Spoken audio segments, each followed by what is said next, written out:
The battlefield in northern Syria has grown wider and increasingly complicated and more dangerous. The Kurds, once aligned with the U.S., are now fighting with Syrian government troops against invading Turkish forces. As Foreign Affairs correspondent Nick Schifrin reports, President Trump's withdrawal of U.S. troops from the region is leading to more change than the area has seen in years. And a warning, some viewers may find some of the images in this piece disturbing. On state TV, the Syrian flag flies over an important northern Syrian city after Syrian troops overnight recaptured this territory for the first time in more than 5 years. Meanwhile, in another important Syrian town, Turkish troops and Turkish-backed rebels advanced. Both cities had been held by U.S.-backed Kurdish partners, but in just a few days, the map of northern Syria is being redrawn.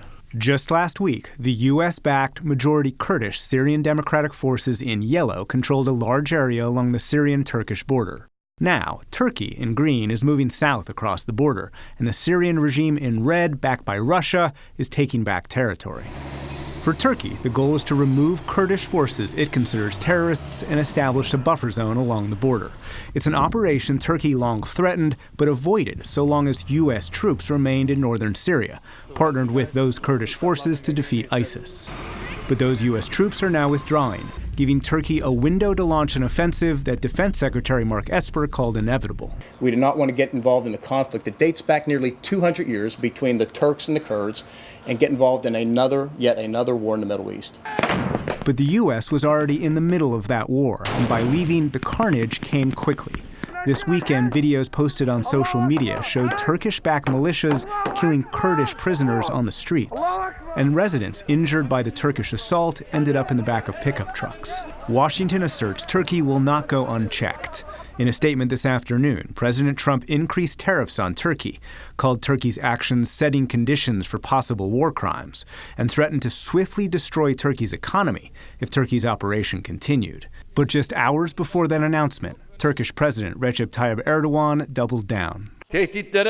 Regardless of the threats and pressures, we are determined to continue the operation until the end. I am stating clearly we will absolutely finish the job we started. For Turkey's Kurdish targets, they felt they had no choice but to embrace the Syrian regime and invite Syrian troops to provide the protection once promised by the U.S. We came here to face the Turkish attack and to ensure the safety of families from the random Turkish shelling.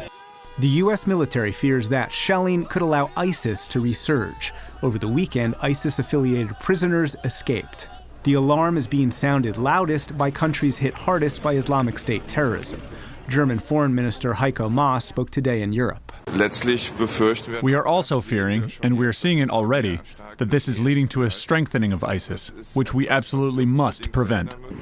Caught in the crossfire are Syrian civilians. The UN says 130,000 have fled their homes in what local Kurdish authorities call a humanitarian disaster. I have 4 children, 2 girls and 2 boys. Where should I go? I'm so tired. I left the house a week ago. Where should I go now? And it's not clear where the future of northeast Syria goes now either. For the PBS NewsHour, I'm Nick Schifrin.